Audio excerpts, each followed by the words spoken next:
عزیزان بەخێر بێن بە ناوی ناوەندی کوردستان بۆ یاسای نێودەوڵەتی و ڕێکخراوی ئازادبوونەوە بە خێراتنتانەکەین. دیارە جینۆساید وەکو چەمکێکی نوێیە، بەڵام وەکو تاوانێکی کۆنە. مێژووی مرۆڤایەتی و مێژووی گەلان پڕە لەم تاوانە، بەڵام بەداخەوە زۆربەی تاوانەکان بەرسزا نەکەوتون و هەمیشە مەترسی دووبارەبوونەوەی هەیە. ئەم چەمکە کە هاتۆتە ناو یاسای نێودەوڵەتی لە 1948 کە ڕێکەوتنامەی لەسەر کراوە، دوایی تا 1998 کە دادگایەکی تایبەتمەند دامەزرابێ لەو دادگای ڕواندا و یۆگۆسلافیا، دادگایەک نەبوو کە هەموو ئەو کەیسانە بگرێتە خۆ بتوانرێ ببرێتە بەردەمیان کاتێک کە تاوانێکە کرێت. ئەگەر چی بەگشتی ئەم تاوانە وەکو ئاماژەمان پێیا زۆر کەمی چۆتە بەردەم دادگای نێودەوڵەتیەکان و بە تایبەتتر توندوتوژی سێکسی، ئەو دەستدرێژە سێکسیانەی کە بەرامبەر بە ژنانەکرێ و هەمیشە ژنان قوربانی گەورەی جەنگەکانن، ململانە سیاسیەکانن، زۆر کەم براوەتە بەردەم دادگاکان. لە دادگای ڕواندا و یۆگۆسلافیاوە دەستی پێکرد و دوای دادگای تاوانکاری نێودەوڵەتیش ئەم کەیسانە ئەم تاوانانە دادگایی دەکا. بەڵام بەداخەوە ئەوەی کە لە مێژووی تازەی ئێمەیە، مێژووی ئێزیدیەکان و جینۆساید و دەستدرێژی سێکسی ئێزیدیەکانە، تا ئێستا یەک کەیس نەبراوەتە بەردەم دادگای نێودەوڵەتیەکان و دادگاکانی ناوخۆش ئەوانەی کە ئەو داعشانەی کە دادگایی دەکرێن بە تاوانی دەستدرێژی سێکسی دادگایی ناکرێن. ئەمە وەکو پێشەکێکی کورد، چونکە دکتۆر چۆمان لە من وەکو یاساییەک پێشەکێکممە، دکتۆر چۆمان لە گۆشەنیگای خۆی و تایبەتمەندی ئەکادیمی خۆیەوە لەسەر دەستدرێژی سێکسیەکان لە چوارچێوەی ئەو بەرنامەی ناوەندی کوردستان بۆ یاسای نێودەوڵەتی و ڕێکخراوی ئازادبوون لە مانگی ئازارەوە دەستی پێکردووە و تا مانگی ئەیلول بەردەوامە بێ. دکتۆر چۆمان ئەمڕۆ بابەتێکمان پێشکەشەکە لەسەر جینۆساید و جەندەر و جینۆساید و ئەنفال و ئێزدیەکان وەک نمونە. هیوادارین دکتۆر چۆمان وەڵا هەندێک ئەو پرسیارانەی کە ڕەنگە لە لای هەندێکمان بێ لای هەموومان بێ وەڵاممان باتەوە و زۆر خۆشحاڵین بەوەی کە ئەمڕۆ لەگەڵمانایە و وازان لای زۆری نەشمان ناسێنراوە، بەس وەکو پرۆتۆکۆلی تایبەتی کارەکانی ئێمە هەر ئەو کەسانێک کە ئەو بەڕێزانەی کە ناسێنین. دکتۆر چۆمان دامەزرێنەر و هاوبەڕێوەبەری سەنتەری جەندەر و گەشەپێدانە لە زانکۆی ئەمریکی سلێمانی، لە زانکۆی ئۆکسفۆرد، لەندەن، کێنت بە بەکالۆرێس و ماجستێر و دکتۆرای تەواو کردووە. پاش 26 ساڵ ئاوارەیی ساڵی 2014 گەڕاوەتەوە کوردستان، لە زانکۆی ئەمریکی لە عێراق و سلێمانی دەست بەکار بووە. لە ماوەی گەڕانەوەیدا وەک داکۆکیکاری سەرسەختی مافەکانی ژنان لەگەڵ ڕێکخراو و چالاکوانانی کوردستان کاری کردووە. کتێبە ئەکادیمیەکەی لەسەر ژنانی دەربازبووی ئەنفال لەلایەن یانکی بووک پێتلەرەوە بە یەکێک لە باشترین کتێبە ئەکادیمیەکانی بواری زانستە مرۆڤیەکان لە بەریتانیا هەڵبژێراوە. دوو جار لەلایەن زانکۆی ئەمریکی لە عێراق سلەیمانی خەڵات کراوە، خەڵاتی باشترین لێکۆڵەر و خەڵاتی خزمەتی بۆ کارەکانی لە بواری یەکسانیدا پێشکەش کراوە. دکتۆریان بەڕێزت کاتت چەند ئەوێ؟ نیو سەعات بۆ 40 دقە؟ زۆر باشە. بەڕێزان، دوای تەواوبوونی کاتەکەی دکتۆر چۆمان ئەگەڕێینەوە لای ئێوە و بە سەرنج و تێبینیەکانتان بابەتەکە دەوڵەمەندترە بێ بە دڵنیاییەوە زۆر سپاسدانەکەم. زۆر سپاس گەشتان، زۆر بەخێر بێن هاوڕێیان. خوشحاڵم کە دوانیوەڕۆیەکی هاوین بەم گەرمایە خەڵک مەیلی ئەوەی هەیە اینجا لەم بابەتە بگرێت کە بابەتێکی ئاسان نییە و خۆش نییە بەداخەوە، بەڵام بابەتێکە بەشێک لە مێژووی ئێمەوە ئەبێ گرنگی خۆی پێ بدەین. پرسی جەندەر و جێنۆساید من لە سەرەتا مەوێ بڵێم ئەو شتانەی کە ئەمڕۆ باسییانەکەم بەشێکی زۆری لەسەر بنەمای لێکۆڵینەوەی پۆست دکتۆراکەم کە کتێبەکەی خۆم کە لەسەر دەربازبووانی ئەنفال بە تایبەت ژنانی ئەنفال ساڵی 2011 چاپ بوو، وهروها چاپترێکم لەم کتێبێ باڵێج بۆ جەندەر و ئاسایش کە باس لە نائاسایشی شێوازی نائاسایشی و نائارامی ژیانی ژنانەکە لە بوارە جیاکانە خۆشبەختانە ئەوان داوایان لە من کرد کە بەشی جەندەر و جەنۆساید بۆ کتێبەکەم من بینوسم و وتارەکەی ئەمڕۆ قسەکانی ئەمڕۆ بەشێکی زۆری پشت بە و وتارەی ئەخیرە بەسێ کە لەو کتێبە چاپ بووە. چەمکی جەندەر و جەنۆساید لە پێشا بپرسین لە کێوە ئەم چەمکە دروست بوو. وەک خۆتان نەزانن لە 1970کانەوە لەگەڵ گەشەی تیۆری فێمینیستیە سەرجەمی بواری مێژوو، کلتور، هونەر، وتارەکانی ڕۆژانە و وتارە نیشتیمانیەکان لەلایەن فێمینیستەکانەوە پیاچوونەوەی بۆ کرا. بۆ نمونە چۆنێتی وێناکردنی ژن لە ناو میدیاکاندا، چۆنێتی پەراوێزخستنی ژن لە ناو مێژووی نووسراودا، چۆنێتی پەراوێزخستنی ژن لە ناو وتارە نیشتیمانیەکانە سەبارەت بە جێنۆساید و بە جەنگ کە چۆن ئەزموونی ژن پەراوێزەخە و چۆنێتی وێناکردنی ژن لە هونەری پیاودا، لە هونەر کە زۆرینەی هونەرەکان و دەستگا هونەریەکان تا سەردەمێکی کەم لەمەوبەر بەدەست پیاوانەوە بوون. فێمینیستەکان لە هەفتەکانەوە کەوتنە پێداچوونەوە و خوێندنەوە بۆ ئەم بوارە جیایانە بۆی ببینن کە ژن چۆن وێناکراوە و چۆن پەراوێز کراوە ئەگەریش وجودی هەیە ژن چ وێنەیەک لە ژن لەم شوێنانە وجودی هەیە. کەواتە بەشێکی تری ئیشەکانی فێمینیستەکان لە هەفتەکانەوە تیش خستنە سەر ئەزموونی شاراوەی ژنان بوو. تێگەشتێکی بڵاو هەبوو کە بەداخەوە نەک هەر بواری کۆمەڵایەتی بەڵکو بواری یاسایی، بواری زانستی، ئینسان نمونەی سەرەکی ئینسان بە پیاو دەزانێت. کەواتە تەنانەت لە سەرەتادا کە دەرمانێک بۆ نەخۆشیەک ئەدۆزرایەوە هەتا ساڵی شەستەکانیش تاقیکردنەوەکانی بۆی کە بزانن زەرەری نییە بۆ مرۆڤ و ساید ئەفێکت مزاحفاتی نییە لەسەر پیاو تاقیکرایەوە. دوایی دەرەکەوت کە مزاحفاتی هەیە بۆ ژن، بەڵام چونکە پیاو وەکو نمونەی سەرەکی ئینسان سەیرەکرا ئەوەی کە چ دەرکەوتێکی هەیە بۆ ژن بەرچاو ناگیرە. تەنانەت هەندێک لێکۆڵینەوەی زۆر جیاواز هەیە لە کاتی مرۆڤەکەوێتە ژێر فشارێکی زۆرەوە سێ ڕێکاری هەیە، یاوەتە ڕاکە، یاوەتە شەڕەکە، یاوەتە ڕوبەڕۆ بێتەوە. بۆچی ئەم سیانەیان دۆزی بۆ؟ چونکە دیسانەوە ناوەندی لێکۆڵینەوەکان پیاوان بوون. لە پەنجاکانە کۆنسپتێکی تازە دروست بوو کە بەڵێ ژنان شێوازێکی تری ڕوبەڕووبوونەوە بەکارێنن کە ئەویش ئاگاداریکردن لە مناڵ و پەرکەوتەکانەوەوانەی کە بەرپرسیارەتی ئەوانە ئاگایان لێ بێ و هەروە دروستکردنی جوواکێک پیشکردن لەگەڵ ژنانی ترا بۆ یەکتری بپارێزن. لەبەر ئەوەی ئەمە شتێک نەبوو کە پیاوەکان بیکەن، هەتا پەنجاکانیش ئەم میتۆدە لە ڕوبەڕووبوونەوەی میلانێ پێی پێنەبرا بوو. کەواتە پیاو وەک ئینسانی سەرەکی، وەک نمونەی ئینسان کە ژن لەسەر کۆپی ئەو دروست کراوە، زۆرینەی ئەدەب و سیاست و زانست و بوارەجیاکانی معریفە تەرکیزی لەسەر پیاو بووە. فێمینیستەکانیان تێش بخەنە سەر ئەزموونی شاراوەی ژن لە هەموو بوارەکانە و دەستیان کرد بۆی کە جەندەر وەک ئامرازێکی شیکاری لە کاتی جێنۆسایددا بەکار ببێنن. مەبەست لەمە چییە؟ مەبەست لەماوەیە تا ئەو کاتە بەشێکی زۆری لێکۆڵینەوەکان لەسەر جێنۆساید و بەتایبەت زیاتر ئەوسا لێکۆڵینەوەکان لەسەر هۆلۆکۆست بوو کە لە 1940کانە ڕوویدا، زیاتر قوربانیەکانی پیاو و کێشەکانی پیاو لەسەر ئەوە. کاتێکی وێستا فێمینیستەکان هاتنە ناوەوە پرسیاریان کرد ئەی ژن لە کاتی هۆلۆکۆستە چی بەسەر هاتووە، ئەی ئەزموونی ژن چۆنی بووە و لەم ساتەوە بەکارهێنانی چەمکی جەندەر وەکو بڵێن لێنزێک یاخود عینەکێک کە تۆ دنیای پێشڕۆڤە بکەی دەستی پێکرد. بەڵام لە هەمان کاتە هەر لە هەفتاکانە بڕیارنامەکانی ئەنجومەنی ئاسایشی نەتەوە یەکگرتووەکان یەک بە یەک دانپیانانی ئەوەیە وەرگرت کە بۆ نمونە تونند و تیژی لەسەر بنەمای جەندەر کە تا ئەو کاتە وەکو شتێکی تایبەت سەیرەکرا. پیاوێک تونند و تیژە لەگەڵ هاوسەرەکەی ئەوە کێشەیەکی تایبەتی خێزانیە کە دەوڵەت حەقی نییە دەستکاری بکە، بەڵام دادنان بەوە کە ئەمە تاوانێکەوە سزای هەیە. ئەمە بڕیارێک بوو کە لە هەفتاکانە درا. دواتر تونند و تیژی سێکسی لە کاتی ململانەکانە بۆ ئێمە بە تایبەتی گرنگە بەبوونی کەیسی یەزیدیەکانەوە. دیسانێکی تر بوو لەو تاوانانەی کە بە فەرمی نەتەوە یەکگرتووەکان دانی پیانان ئەم گۆڕانکاریانە پێکەوە هاتن، هەم بزوتنەوەی فێمینیستی و شیکاری فێمینیستی، هەم گۆڕانکاری یاسایەکانی ئەنجومەنی نەتەوە یەکگرتووەکان. بۆ نمونە لە ساڵی 1970 سیداو بڕیاری سیداو دەرکرا لە 1993 لە بناوبردنی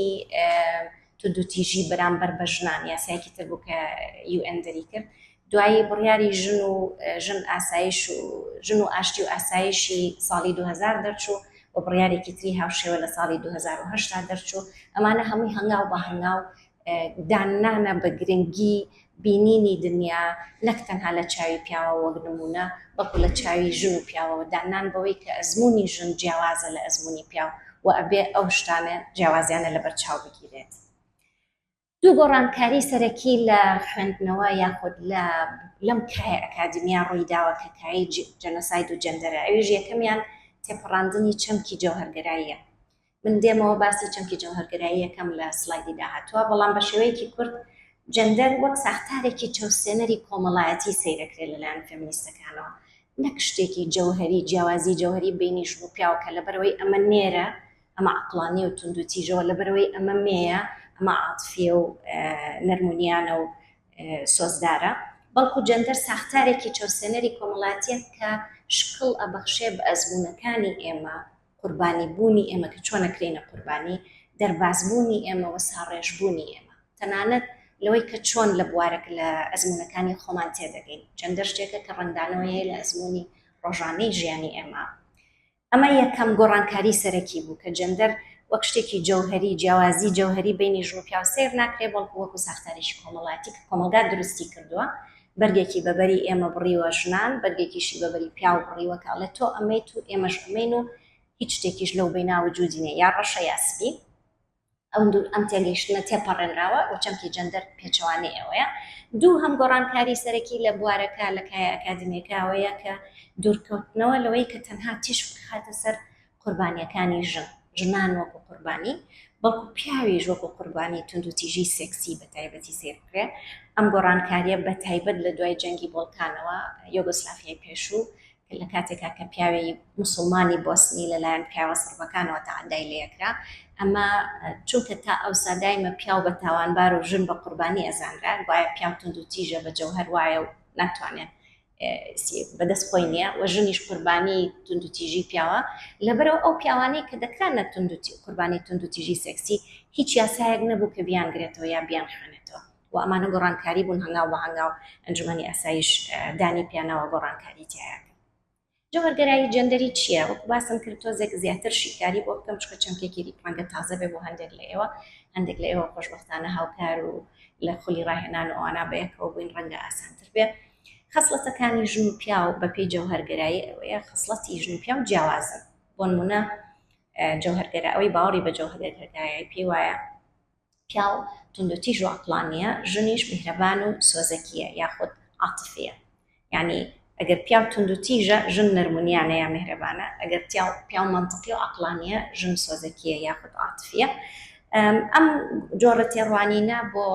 جەندەر وا ئەکا کە لە ڕاستیە وا دیار بێ کە ئەمانە شتی چەقبەستون. ئەگەر تۆ پێ دوا بێ پیاو بە سروش تونند و تیژە و عەقڵانیە، کەواتە کاتێک پیاو تونند و تیژی بەرامبەر بە یەک ئەکا یا بەرامبەر بە ژنیەکە خەتای خۆی نییە، خۆی دروست کردو یا سروش وای دروست کردو. ئەگەر ژنیش بێدەسەڵاتە و لاوازە و ئەگری و ئەلاوێنێتەوە و نازانێت چۆن خۆی ڕزگارکە و پێویستی بە پیاوێکە بیپارێزێت، ئەویش خەتای خۆی نییە، لەبەرەوەی سروشت یاخوا بڕیاری داوە کە ئەمەوا بێت. کێشەکە لەوایە کە ئێمە ئەو تێگەیشتنە تێپەڕێنین و ژن و پیاوەکە دوو بوونەوە ببینین کە هەم عاتفین و هەم منطقین، هەردوو خەسڵەتەکانیان تایە، بەڵام کۆمەلگاکان هەمووی نەکەی ئێمە مادەی خاوی بایۆلۆجی وەرەگرێ، ڕەگەزی نێر و مێ وەرەگرێ و لەسەر ئەم مادە خاوە خەسڵەت و سیفەتی شخصیەتەکان بینائەنێ. بۆ نمونە کوڕ لە مناڵیەوە پێوترێ کە نابێ بگریت چونکەوە پیاوە و ڕێکی پشکۆلەی 4-5 ساڵ ئای بە پیاو بگری، کچ پێوترێت عەزی لەبەرەکەن عەزی لەبەر مەکە ئەگەر ناتەوێ ڕانی دیار بێ، عەزی لەبەرەکەن و بەردەوام پێڵێن کۆشت داپۆشە، بۆ لەبەرەوەی هەر لە مناڵیەوە فێریکەن کە جەستەی ئەوە بێ داپۆشێت، ئەبێ ئاگای لە خۆی بێ عیب بێ. کەواتە هەر خۆی کۆمەلگا دێم مادە خاوە بایۆلۆجی وەرەگرێت، کوڕ ئامادەکە بۆی بڕیاردەر و منطقی و تونند و تیژی بکە لە هەرزەکاریەوە مەڕ سەر بڕێ مریشک سەر بڕێ و کچیش پەرۆداکە بۆی ماڵداری بکە، لە شتی یاریەوە بووکەوە قاپ و قاچاغەوە کە ئەیدرێتێ، لە ڕەنگی پەمەیەوە کە ئەیدرێتێ، لە ناوەکانەوە هەرچی ناوی شیرین و جوان و نەرمن و ناسک و شرمن و ئەوانە بۆ ژنە ناوە هەڵبەتە ناوی کوردی هەیە بۆ هەردوو لاژە بێ، بەڵام بەگشتی ناوە توندەکان و بەهێزەکان ڕزگار و سەرباز و سەنگەر و ئازا و شۆڕش و خەبات و بەڵام ناوە ناسکەکانیش لیمە و شیرین و ترێ و ناسک و شەرمن و ئەوانە بۆ کچە کەواتە ئێمە مادەی خاوی بایۆلۆجی ڕەگەز و نێرومێ وەرەگرین و ئامادەیان نەکەین بە دوو جۆر ئینسانی جیاو بە دوو جۆر ڕۆڵ و پێگەی جیاواز ئەمە تێگەیشتنە لە جەندەر وەکو چەمکێکی کۆمەڵایەتی دروستکراو نەک وەک شتێکی جەوهەری جیاوازی جەوهەری لە بینی ڕەگەزی نێرومێ بێنە سەر سەرەتای بەکارهێنانی چەمکی جەندەر وەکو بڵێن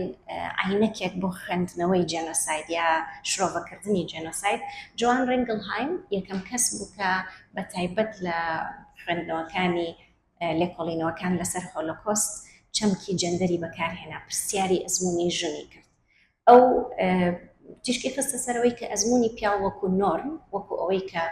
هەموو کەسەکان هەر پیاون و هەر ئاوایە بەکارهێنراوە بەڵام ئەزموونی ژن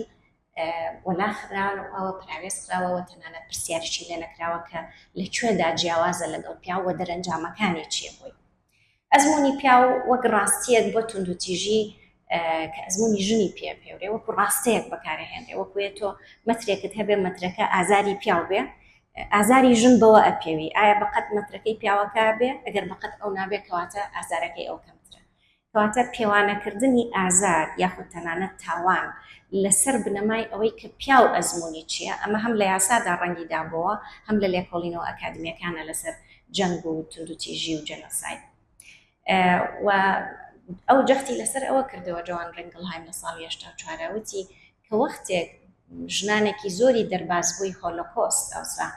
بۆ نمونە پرسیاری ئەزموونی ئەوان لیان ناکرێ پرسیارە گشتەکانیان لێکرێ بەڵام هەر پرسیارێکە پەیوەندی بە ئەزموونی ژنەوە هەبێ کێشەکانی لەگەڵ توندوتیژی سێکسیان لەسەر مەسەلەی جەندەر سوڕی مانگانە نەبوونی جلی پاک مناڵ لە بارچوون مناڵ بوون هەر شتێک کە پەیوەندی بە ژیانی ڕۆژانەی ژنانەوە هەیە کاتێ ئەم ئەزموونانە باس ناکرێت چونکە کۆمەلگا بەو ئەڵێ ئەمە مهم نییە ئەوەی کە مهمەوەیە خەڵک بە غاز ئەکوژرا و لە شوێن ئیشی پێکرا هەتا ئەمرد و لاوازە بۆ ئەمرد مادام ئەزموونەکانی کە پەیوەندی بە جەستەی ژنەوە هەیە پرسیاری لەسەر ناکرێ و باس ناکرێ ئەوانیش باسی ناکەن بۆ وردە ئەم یادەوەریانە و ئەزموونانە لە دەستمانە چن نابنە بەشێک لە خیتابی گشتی ئێمە سەبارەت بەوەی ئەنفال بۆ نمونە چی ئەگرێتەوە بۆ ئێمە ئەنفال گۆڕی بە کۆمەڵ و چەکی بە کیمیاوی و تێکشکانی شۆڕشی کوردی وێرانکردنی گوندەکان و هەروەهەیە لەم ساڵانەیە خیرا هەوڵی زۆر دراوە لەم 20 ساڵەیە خیرا کە ئەزموونی ژنی دەربازبووی ئەنفالیش بێتە بەشێک لەو مێژووە بێتە بەشێک لەو شتانەی کە ئێمە بۆی بەتەواتی لە ئەنفال تێبگەین ئەبێ لە ئەزموونی ژنان و مناڵانیش تێبگەین کە بە پرۆسەی ئەنفالە تێپەڕیوە لێکۆڵەرانی ئەو سەردەما باسییان لە توانای دەربازبوونی باشتری ژنانە کرد ئەوان پێیان وا بوو کە لە ناو کەمپەکانی هۆلۆکۆستا بۆ نمونە ژنەکان باشتریان توانی دەرباز بن بۆچی بە چاوی ئەوان لێکۆڵینەوەکانی ئەوان خوێندنەوەی ئەوانیان و ژن لەبەرەوەی بوونەوەرێکی کۆمەڵایەتی ترە لە پیاو لەبەرەوەی پەیوەندی زیاتر لەگەڵ کەسەکانی تر بۆ ئەوەی دەرباز ببێ یارمەتی زیاتری یەکترەیە و کەمتر خۆپەرستانە و زیاتر ناو هاوێژانە بیرەکاتەوە تەنها بیر لە خۆی ناکاتەوە بیر لەوانی دەوروبەریش یەکاتەوە بەڵام پیاوەکان لەبەرەوەی وا گەورەکراون کە ئەوانە بێ سەربەخۆ بن و داوای یارمەتی لە کەس نەکەن چکەوە پیاوەتی نییە ئەگەر تۆ یارمەتیت لە خەڵک داواکەی ئەوان زیاتر لە ناوەچوون و ئازێتی زیاتریان پێگەی چونکەوا هینکرابوون کە بێ خۆت بە تەنها پشت بە خۆت ببەستی بەڵام بێگومان ڕخنەیەکی زۆری ئەم جۆرە لێکۆڵینەوانە کرا چکە پاش خوێندنەوەیەک بۆ ئەم لێکۆڵینەوانە دەرکەوت کە جاری وایە چاوەڕوانی لێکۆڵەرەکە کە ژن بە شێوەیەکی گشتی هاوپشتی زیاتر یەکترەکەن وای کردبوو کە ئەو لێکۆڵەرانە بۆ ئەو جۆرە نمونانە بگەڕێن و ئەگەر نمونەیەکی پێچەوانی ئەوە هەبوو بێ ژنێک بە شێوەیە کە گوایە پیاوانەیە خۆپەرستانە بڕیاری دابێ یارمەتی کەسی تری نەدابێ داوای یارمەتی لە خەڵک نەکردبێ ئەو جۆرە ئەزموونانیان باس ناکرد لە لێکۆڵینەوەکانیانە کەواتە لایەنگری لێکۆڵەرە فێمینیستەکانی ئەو سەردەمە کە پیان وابوو ژن زیاتر کۆمەڵایەتیە و هاریکاری یەکترێکا و پیاو نایکا وای کردبوو کە لێکۆڵینەوەکانیان بێ لایەنانە نەبێ و ئەو ژنانە کە جیاواز مامەڵەیان کردبوو لە چاوەڕوانی ئەوان زۆر جار لە لێکۆڵینەوەکانە باس نەئەکران یاخود بەشێک نەبوون لە عینەکە ڕێنگلهامەر خۆی چەند ساڵێ دواتر ڕخنەی ئیشەکانی خۆیەکە ئەڵێ من کەسێک بووم کە باوەڕم بە فێمینیزمی کەلتوری هەبوو فێمینیزمی کەلتوری لە یەک شتا لە پیاوسالاریە لە یەکەچێ پیاو سالاری ئەڵێ جیاوازی جەوهری هەیە لە نێوان ژن و پیاوە، پیاو منطقیە ژن عاتفیە، پیاو تند و تیژە ژن نەرمونیانە. بەڵام شتێکی تریژ ئەڵێ خەسڵەتەکانی پیاو باشترن لە هیچ ژن، لەبەرەوە پیاو باشە، چونکە تند و تیژی و عەقلانیەت باشترە لە میهرەبانی، لەبەرەوە پیاو دەسەڵاتی زیاترە. فەمینیزمی کەلتوری ئەڵێ باشە ئێمە ڕازین ژن میهرەبانە و پیاو تند و تیژە، ژن سۆزدارە و پیاو منطقیە، بەڵام تۆ بە من بڵێ بۆچی تند و تیژی باشترە لە میهرەبانی؟ لە کاتێکا کە ئێوە جەنگ بەرپاکەن، خەڵکە کوژن، ژینگەتان وێران کردووە، لە منافەسەی یەکتریە دنیاتان وێران کردووە، کونتان کردوتە ئاسمان، ئۆزۆن گونی تێبوو بە بۆنەی ئەم هەموو کۆمپانیا و چێبڕکێ ئابووری کە ئێوەیکەن. بەڵام ئێمەی ژن میهرەبانین، مناڵ دروست دەکەین، مناڵ بەخێوەکەین، کەسانی خاوەن پێداویستی تایبەت یا پیر، ئێمە ئاگاداریانەکەین، ئەوان ئەڵێن کەواتە ئێمە باشترین، چونکە لە کاتێکدا ئێوە وێرانکاری دروست دەکەن، ئێمە کۆمیونیتی، ئێمە جوات دروست دەکەین، کۆمەڵگا دروست دەکەین. لە ڕاستیە کێشەی هەردووکی ئەم تێڕوانینە ئەوەیە هەڵەکە لەوایە کە ژن و پیاو لە جەوهەردا جیاواز نییە. تەنها لەبەرەوەی کەسێک نێرە مانایەوە نیە تند و تیژە و ناتوانێت میهرەبان بێ، تەنها لەبەرەوەی کەسێک مێیە مانایەوە نیە ناتوانێت منطقی بێ. هەڵەکە لە هەردوو کار لەوایە. لەبەرەوە ڕینگل هایم ڕاجعەیەکی ئیشەکانی خۆیە کاڵێ لە جیاتی ئەوەی لایەنە چاوسێنەرەکانی ژنێتی ڕخنە بکرێت، ژنێتی وەکو بوونەوەرێکی دەستەمۆ کە لە عەقلانیەتی لێدا ماڵراوە، دەسەڵاتی لێدا ماڵراوە، ئێمە هاتین مقەدەسمان کرد، وتمان ژن مهمترە لە پیاو. لە ڕاستی هەر قڵبکردنەوەی سیستەمەکەیە، ئەوان ئەڵێن پیاو باشترە، ئێمە ئەڵێن ژن باشترە، هەردووکی نائەدالەتیە. دوایەوە ئەڵێت جگە لەوەی بیرمان نەچێت گێڕانەوەی کەسەکان، تەنانەت گێڕانەوەش لە 100% حەقیقەت نادابێتەوە، چونکە خودی ئەوانەی چیرۆکەکان ئەیجارنەوە دەرباز بۆکان. ژن زیاتر اعتیماد دەکاتە سەرەوەی ئەزانێت کە ژن بوونەوەرێکی کۆمەڵایەتیەوە ئەبێ هاوکاری زیاتری یەکتر کا و ڕەحمی هەبێ، زیاتر ئەو نمونانە ئەجێڕێتەوە. پیاویش ئەگەر شتی واشی کرد بێ پێی وابێ ڕەنگە نابێ بیکات، چونکە پیاو ئەبێ لەسەر پێی خۆی بوەستێ. تەنانەت گێڕانەوەش لە قۆناغێک بۆ قۆناغێک دەگۆڕێت. من چاوپێکردنم لەگەڵ دوو دەرباز بۆی ئەنفالا کرد، یەکێکیان پێشمەرگەیەک بوو، ئەوێکیان ژنێکی پیر بوو لە دەیەک لە دۆڵی جافایەتیە ژیا. 2-3 ساڵ دوای ئەوە چاوپێکردنم لەگەڵکردنەوە. ژنە پیرەکە پیرتر بوو، تەنهاتر بوو، زۆر شتی کە جاری یەکەم بۆی باس نەکردبووم، ئەم جاریان بۆی باسکردن، زۆر برینی قوڵی زۆر نزیک کە سەبارەت بە جەستەی خۆی و کچەکەی پێشتر بۆی باس نەکردبووم، بۆی باسکردن. پیاوە پێشمەرگەکە بوو بە بەرز بوو بۆ ڕوتبەی عەسکەری. لەبەرەوە لە جیاتی جاری یەکەم لە چاوپێکردنەکە باسی وەکردوان قوربانی ڕژێمێکی فاشستی باسی بوو. جاری دووهەم کە ڕوتبەی بەرزکرا بۆ پێشمەرگە باسی قارەمانەتی پێشمەرگە و خۆیانەیە کرد کە چۆن توانیانە لە ئەنفال دەرباز بن. کەواتە تەنانەت گێڕانەوەش بە پێی مەزاجی ئەو کەسە، بە پێی شوێنگەی ئەو کەسە، بە پێی تەنهایی و هەژاری و دەوڵەمەنی ئەو کەسە لەوانەیە تەرکیز لەسەر بابەتەکان بگۆڕێ، و لە کاتێکا کە خەمگینە و هەژارە و تەنهاترە لایەنە خراپەکان زیاتر بکاتەوە، تشکی بخاتە سەر، لە کاتێکا کە بەهێزترە لایەنێکی تری بخاتە. وەکو باسم کرد جەوهەرگەراییی تر ڕەواجی نەماوە، بەڵام ئەمە بەمانایەوە نییە کە جەندەر چەمپێک نییە کە لە جیهانی ئەمە ئیشەکە. مەبەستم لەمە چییە؟ جەنگ و جێنۆساید کردەی جەندەرین، کە ئێماڵی کردەی جەندەرین مەبەستمان لەوەیە کە ژن و پیاو لە پرۆسەی جەنگ و جێنۆسایدا جیاواز مامەڵەیان لەگەڵەکرێن. پیاوان بە شێوەیەکی گشتی بە زووترین کات لە ماوەی چەند ڕۆژێکە ئەکوژرێن، وەڵام ژنەکانن کە بەند دەکرێن، دوور دەخرێنەوە، یاخود لە هەندێک کاتیشا دەستدرێژی سێکسیان ئەکرێتە سەر. بەڵام ئەم جیاوازیەی کە دوشمن چۆن مامەڵەی ژن ئەکاوە پیاوەکە پەیوەندی بە جەوهەری ئەوانەوە نییە وەکو ژن و پیاو، بەڵکو پەیوەندی بە ڕۆڵ و پێگەی کۆمەڵایەتی ئەوانەوە هەیە. مەبەستمان لەوە چییە؟ مەبەستمان لەوەیە هێزی داگیرکەر ئەزانەیە کە پیاو وەکو توانای شەڕکردنی هەیە، ڕۆڵی ئەو ڕۆڵی پارێزەرە، پارێزەر چەک هەڵەگرێ، خێزانەکەی نیشتیمانەکەی ئەپارێزێ. لەبەرەوە لە ناوبردنی پیاو لە ناوبردنی مەترسیە، تەنها لەبەرەوە نییە کە پیاوە، لەبەرەوەیە کە پیاو احتیمالی زیاترش چەکی بەدەست بێ و شەڕ بکات. لە ناوبردنیات دەست درێژی سێکسی بەرامبەر بە ژن زیاتر لەبەر ئەوەیە کە گروپەکان ژن بە شەرەفی کۆمەڵگاکە ئازانن. یەکەم، دووهەمی ژن بەرهەمهێنەری نەوەی داهاتووە. تۆ ئەگەر کەسێک بیبتەوە جێنۆسایدی گروپێ بکەی، یەکێ لەو شتانەی کە ناتەوێ ڕووبا بەردەوامبوونی گروپەکەیە. چۆن مناڵ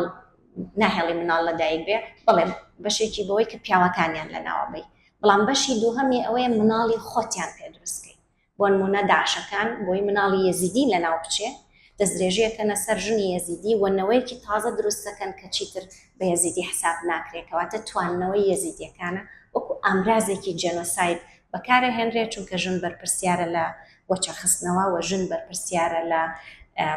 شەرەف و بەرپرسیارە لە بە کۆمەڵایەتیکردنی مناڵەوە دایکە کە مەسەلەن مناڵەکەی فێری زمان و ئاین و کەلتور و بەهاکانەکە کە تۆ ئەو پەیوەندیت بچڕان مناڵەکەت لێسن مناڵەکەت کرد بە مسلمان یا کردن بە گروپێکی تر ئەوسا ئامانجەکە جێبەجێ کردووە وەکو بکەری جێنۆساید. دوای جەنگی بۆڵکانیا جەنگی یۆگۆسلافیا کە لە ساڵی 92 دەستی پێکرد دەستدرێژی وەکو ئامرازێکی جێنۆساید وردەوردە دانی پێدانرا و نەک هەرەمە بۆیان دەرکەوت کە پیاویش ئەکرێ بێتە نێچیری تونند و تیژی سێکسی و ناویان نا بەژنکردنی پیاو فێمینایزیشن هی پیاو بۆ ئەو کەسەی کە سەربەکان کە تعدایان نەکرد لە پیاوە مسلمانە بۆسنیەکان ئەیان ویست وەکو بەژنی بکەن بەژنکردنی پیاوەکە لە ڕێگەی دەستدرێژیکردنەوە لە کەدارکردنی لە ناوبردننی بڵێن ئەوەی کە پێوترێ شەرەف و شەهامەت و ئەوانەی تا ئەوسا وەکو باسم کردا مەزراوە نێودەوڵەتیەکانی یاسا پیاوی وەکو قوربانی نەدەبینی یاساکانی کە تایبەت بوو بە تونندوتیژی سێکسی هەر باسی ژن بوو و ئەمە ئەبوایە تعدیل بکرێەوە دەستکاری بکرێ و هەیک باس لەوە کات لەم ئەزمونەی لەم جێنۆسایدەی بۆستنەوە بۆمان دەرەکەوێت کە مینە یەکسان نییە بە ژنانە و نێرینەژ یەکسان نییە بە پیاوانە بۆ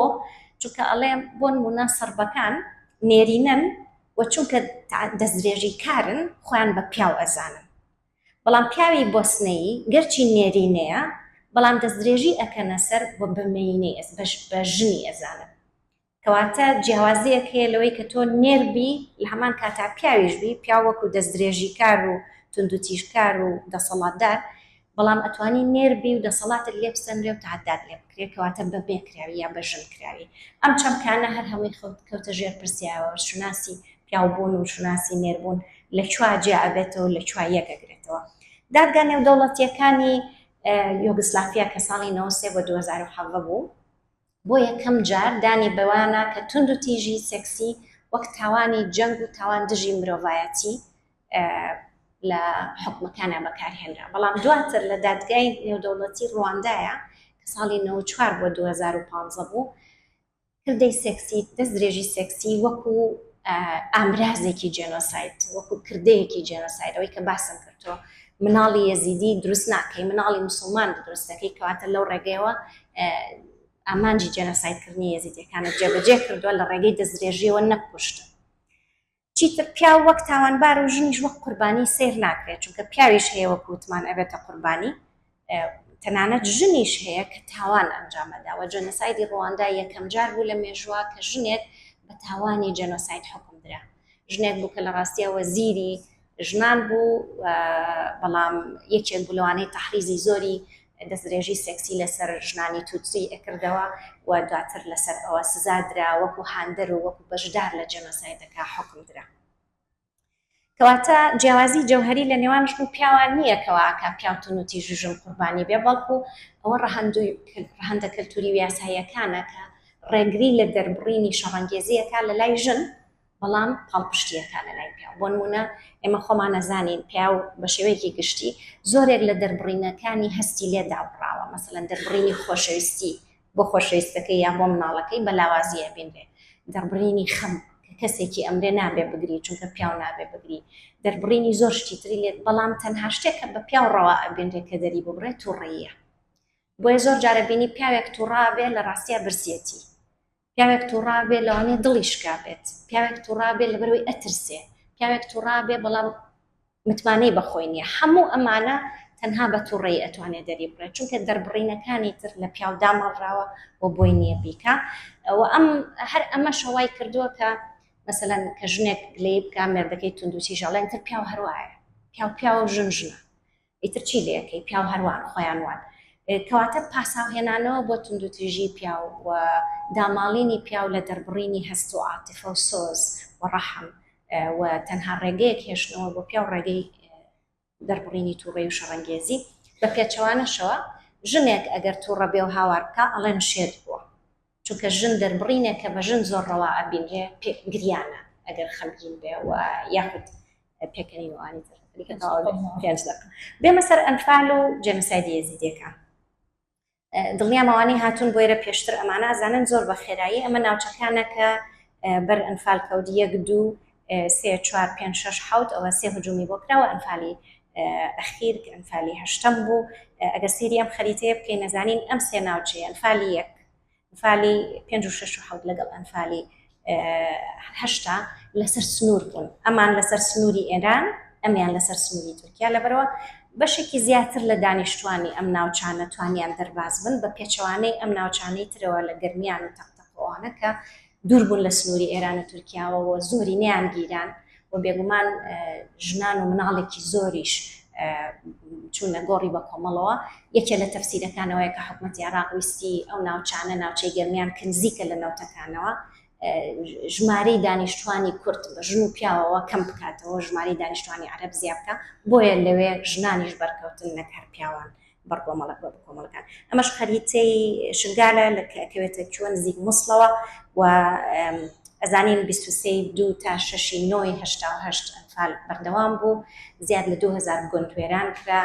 لە مانگی 4 87 تا مانگی 9 88 281 شوێن کیمیاباران کران، نزیکی 100,000 قوربانی یا بە گۆڕی بە کۆمەڵ یا بە کیمیایی یا بە شێوازی تر کوژرا، وێرانکردنی گوند و کانیاوەکان، تاڵانکردنی شتومەکەکان و ئاژەڵەکان، گۆڕی بە کۆمەڵ، زیندانی ژنان و هەروەها ئەوەی یەزیدیەکان مانگی 6 گرتنی مووسڵ، دوای ئەوە یەزیدیەکان لە پەرلەمانی کوردستان داوای پارێزگاریکردنیان کرد بەداخەوە کەس بەهانایانەوە نەچوو، دوایی لە مانگی لە 3/8 پەلامار دران، پیاوەکان زۆریان چوونە گۆڕی بە کۆمەڵەوە، 5 تا 7,000 ژن و مناڵ بە کۆی لەکران. لە مانگی 8 هەوڵێکدا بۆ ڕزگارکردنیێوانەی لە چیای شنگال گیریان خوارد بوو کوردەکان و بەشێکی زۆری ئەو کەسانی کە لەو ناوچەیە هاوکاریەکیان کرد بۆ ڕزگارکردنی ئاوارەکان.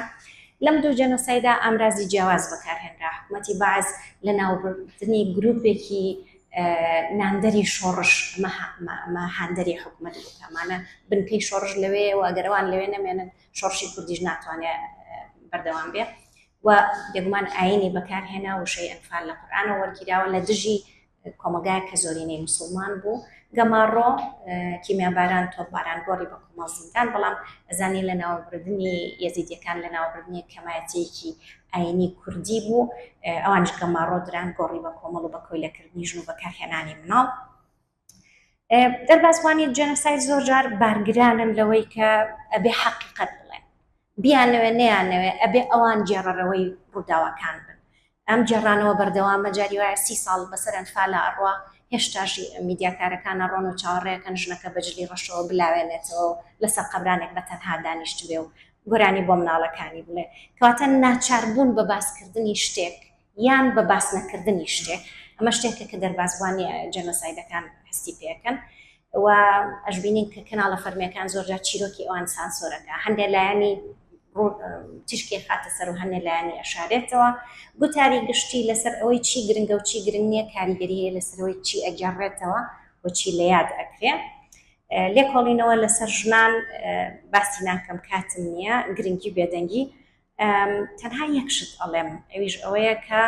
بۆ کۆتایی هێنان تند و تیژی سێکسی لە کاتی ئەنفالیشا بەکار هاتووە، بەڵام بە شێوەیەکی سیستماتیکی نەبووە، یەکێڵی سێکسی زۆر زیاتر بووە. ئەوەی کە هەندێک ژن بە دیاری بەخشراون بە عەشرەت و خێڵی عەرەب، ئەم دەنگۆیانە هەموو هەبوون، تەنانەت وەزارەتی ئەنفال ئەوسا عەدالەت خان لەوێ وەک جێگری وەزیر بوو، دوو عەشرەتی عەرەب پەیوەندیان پێوە کردبوون وتمان لە کاتی ئەنفالە هەندێک ژن بە دیاری دراوە بە ئێمە هێناومانن بۆ کوڕەکانمان و عەزێتمان نەیان و ئەوانە، بەڵام بێگومان دەنگۆی فرۆشتنی کچی کورد لە کاتی ئەنفالە بە میسر گەرچی ئەو دۆکیمەنتە لەلایەن دادگای فدراڵەوە بە درۆ خرایەوە کە دۆکیمەنتێکی ڕاست بێ، بەڵام ئەو دەنگۆیە هەیە بە دووادارچوونێکی ئۆتۆوازان بۆ بابەتە نەکراوە. دەست درێژی لە کاتی ئەنفالە دەست درێژێکی ناڕێکخراو بوو، شتێک نەبوو کە حکوومەت بڵێ بڕۆن دەست درێژی بکەنە سەر ژنەکانیان، بەڵکو سەربازەکان پیاوەکان کوژرا بوون، ژنێکی زۆریان لە بەردەسا بوو، بێگومان فرسەتیان نەهێنا و دەرفەت پەرستی و فرسەت پەرستی بوو، بەڵام بەکارهێنانی تعدا لە جەنۆسایدی یەزیدیەکانە سیستماتیکی و ڕێکخراو بوو، ئامانجدار بوو، وەکوتمان یەکێک بوو لە ئامرازەکانی جێبەجێکردنی جەنۆساید. جیاوازی گرنگ لە باسکردنی توندوتیژی سێکسیایە ژنانی دەربازبووی ئەمفال نەیان ئەتوانی باسی ئەزمموی دەستدرێژی خۆیان بکەن ئەگەر دەستدرێژیان بکرایە سەر بەشێکی لەوە ترسان کە ئابڕۆیان بڕات بەشێکی لەوە ترسان مناڵەکانیان لێ بسەنێتەوە لەلایەن ماڵە خەزۆر و ماڵی کەسوکارەوە بەشێکی ئەگەری کوشتن ئەترسان لە ئەگەری لە کەداربوون و مەجبوربوون لەوەی ئەو ناوچەیە بەجێ بێڵن بەڵام بە پێچەوانەوە یەزیدیەکان دەربازبوونی ئەزیدی ناچار کران کە باسی بکەن بیانەوێت خۆشیان بێت ناخۆشیان بێت جاری وایە میدیاکارەکان لایەنە فەرمیەکان بۆ ئەوەی داتا کۆ بکەنەوە بۆ ئەوەی دۆکیمەنتاریەکی تۆزێک جێی سەرنج بۆ خەڵک دروستکەن مەجبوریان نەکردن کە باسی بکەن ئەوەی بۆ من گرنگە لێرەوەیە وتاری گشتی لەسەر پرسی توندوتیژی سێکسی دیاری ئەکات کە ئەبێت چی باس بکرێت لە چ لەحزەیەکە باس بکرێت یان نەکرێت و لە هەردوو حاڵەتەکەشە هەم ژنانی دەربازبووی ئەنفال و هەم ژنانی یەزیدی قسەکردن یان نەکردن بە بڕیاری ئەوان نەبووە من پێم باشە مرۆڤ ڕێز لەوە بگرێت کە ئەگەر کەسێک توندوتیژی سێکسی بەرامبەر کرابێت نێوێ باسی کات بە هیچ جۆرێ زۆری لێ نەکرێت بەڵام ئەگەر هەستی بە سەلامەتی کرد و ویستی باسیکە ئەو ڕێگەی پێ بدرێت کە باسیکە بە هەمان شێوەش دەربازبوانی یەزیدی ناچار نەکرێت کە بۆ هەزارامین جار دیسانەوە باسیەوەکەن بە تەفاسیل چیان لێکراوە چۆن لیان کراوە ڕێز بگیرێت لە بڕیار و لە هەستکردن بە سەلامەتی ژنەکان ئەوان خۆیان بڕیار بدەن لە کەیە ئەتوانن یان ناتوانن باسی توندوتیژی سێکسی بکەن لێدا وەستم سوپاس